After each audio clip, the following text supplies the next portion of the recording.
E o ministro do Supremo Tribunal Federal, Alexandre de Moraes, negou parte dos pedidos da defesa de Jair Bolsonaro relacionados à perícia médica que vai avaliar o estado de saúde do ex-presidente depois da sua transferência para Papudinha. Moraes considerou ao menos 5 questionamentos dos advogados como irrelevantes, impertinentes ou protelatórios. Segundo o ministro, algumas perguntas extrapolavam o caráter técnico da avaliação ao tratar de temas jurídicos, como a possibilidade de prisão domiciliar. O ex-presidente cumpre pena de 27 anos em regime fechado. A perícia foi determinada para analisar se o quadro clínico é compatível com o cumprimento da pena no sistema prisional. A defesa teve o assistente técnico homologado, mas parte dos quesitos foi rejeitada. Com isso, a junta médica deverá responder apenas às perguntas consideradas objetivas e estritamente médicas que foram passadas ali pelo crivo do ministro Alexandre de Moraes. Na defesa de Jair Bolsonaro apresentou, salvo engano, 39 questionamentos. Nós, inclusive, pedimos acesso a essa lista, não conseguimos obter, mas o que nos chega, é que pelo menos 5 dessas perguntas, desses questionamentos, foram vetadas pelo ministro Alexandre de Moraes por considerar ali impertinentes ou protelatórias para o caso. E por que será que não tivemos acesso? Fica o questionamento também, porque nós queremos transparência, nós queremos justiça para o presidente Jair Bolsonaro, e naquela lista que eu disse no começo, do que há ministros no Supremo, e principalmente Alexandre de Moraes, que são vítimas, juízes, investigadores, carcereiros, diplomatas, agora temos o assessor de imprensa para acalmar os ânimos da imprensa, o Fachin.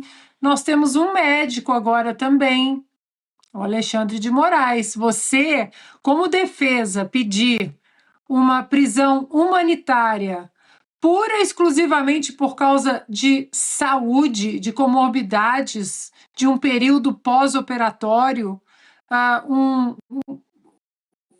já como é o presidente Bolsonaro, isso é questão jurídica e política. É uma tristeza que todos os dias nós tenhamos que estar aqui falando de Alexandre de Moraes, e aí eu fico pensando naquelas pessoas que aplaudiram o discurso abjeto, do Alexandre de Moraes, na festa de formatura, sei lá o que era, que homem sem, nós poderíamos falar, um homem sem coração, um homem sem moral, um homem sem virtudes, mas é um homem que sequer respeita a Constituição. Por isso que essa coisa de código de conduta, e um homem desse nível, do nível da psicopatia de Alexandre de Moraes, vai respeitar algum código de conduta, Fachin? Paula. Diga, Piotr, ainda na semana passada o ministro Alexandre de Moraes determinou a transferência do ex-presidente da Superintendência da Polícia Federal. Agora, então, ele está cumprindo pena na Papudinha, uma cela mais ampla. Alguns aliados ali próximos a Jair Bolsonaro, inclusive a Michele Bolsonaro, considerou ali uma vitória possível essa transferência. Afinal de contas, as condições das instalações são um pouco melhores, ele tem mais espaço ali, inclusive para o banho de sol, para a realização das suas atividades, para receber fisioterapeutas e também médicos, mas a defesa, claro, segue insistindo no pedido de prisão domiciliar, e agora, então, essa junta médica vai se debruçar sobre esses questionamentos que foram endereçados à Polícia Federal. Paula, eu fui rever as perguntas, a gente não sabe exatamente quais são estas 5 perguntas que ele vetou. Incrível, O Alexandre de Moraes veta coisas assim, mas em todas as perguntas eu já as tinha visto antes, mas olhando aqui, eu acho que tem uma aqui porque em alguns momentos os médicos questionam que, dada a gravidade, o que é óbvio a situação, dada a gravidade, diante daquilo, se ele mesmo estando na Papudinha, ele teria condições de ser tratado dado o dado estado de saúde dele. Algumas desses questionamentos perpassam esse aspecto. É a única coisa que eu imagino aqui que o ministro poderia ter vetado. De novo, eu estou fazendo aqui uma concessão, aqui apenas uma uma análise. Agora, essa pergunta, imaginando que fosse essa, por que essa pergunta seria irrazoável? Ah, porque não está no ambiente carcerário comum. Não, tudo bem, mas ele não está numa prisão domiciliar e não está no lugar de atendimento, digamos, hospitalar, um atendimento extra, dada a condição grave dele. O fato é que também, em algum momento, eu não sei exatamente a estratégia dos advogados do ex-presidente, mas eu acho que eles deveriam vir mais a público para reclamar das condutas que acontecem hoje, ou que vêm do ministro Alexandre de Moraes. Vir a público, denunciar essa situação.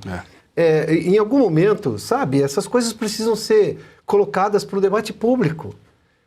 Porque... tudo bem que se eles estão imaginando que essa conversa um pouco mais reservada com o ministro, enfim, pode resultar em algum ganho, eu queria saber qual foi o ganho que eles tiveram desde o começo do caso lá no julgamento.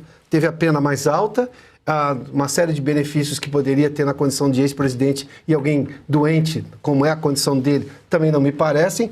Qual é a estratégia desses advogados? Eu começo a me perguntar. Nós estamos falando de um caso aqui que é notoriamente de abuso e de não atendimento conforme se dá, por exemplo, o presidente Collor. Ou seja, não tem esse entendimento comum, né? Não tem esse tipo de coisa, a isonomia do atendimento.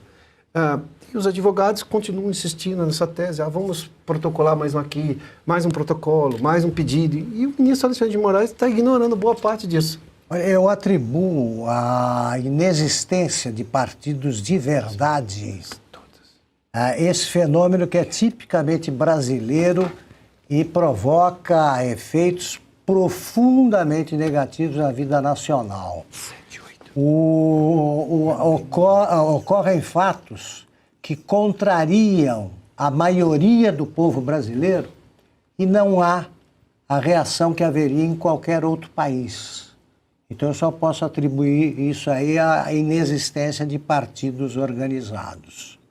Então vou dar um exemplo histórico e voltar aos tempos atuais.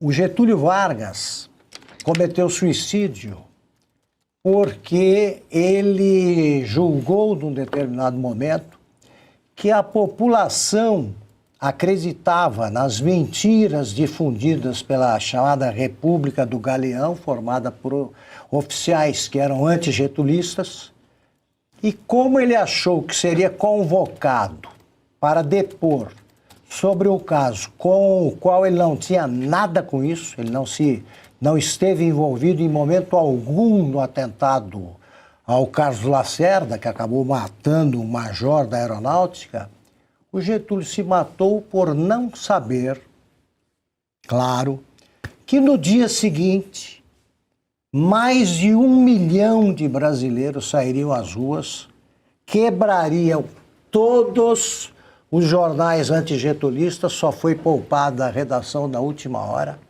todas as outras redações foram empasteladas, e aí o Brasil descobriu que a maioria do povo brasileiro era getulista, tanto que o candidato do que o Getúlio apoiaria, o Juscelino Kubitschek, se elegeu, ganhou a eleição. E os que conseguiram induzir o Getúlio ao suicídio perderam a eleição.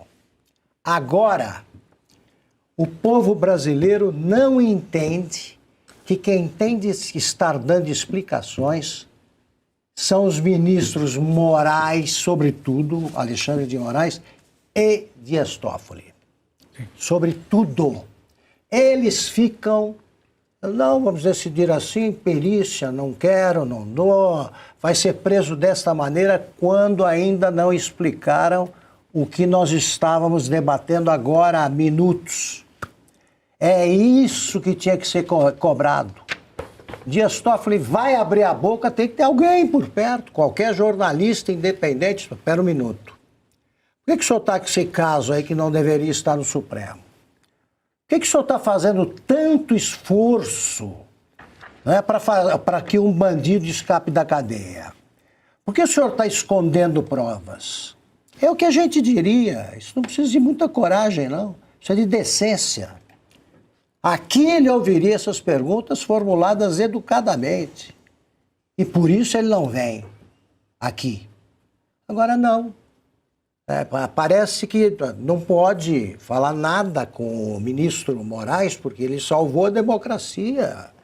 Ele está aí, o Brasil, a democracia brasileira, deve a sua existência a um sábio que faz uma loucura por dia, tem uma manifestação de maluquice pelo menos uma vez por semana, estou sendo brando, e ainda age como dono do Brasil quando há um caso a explicar.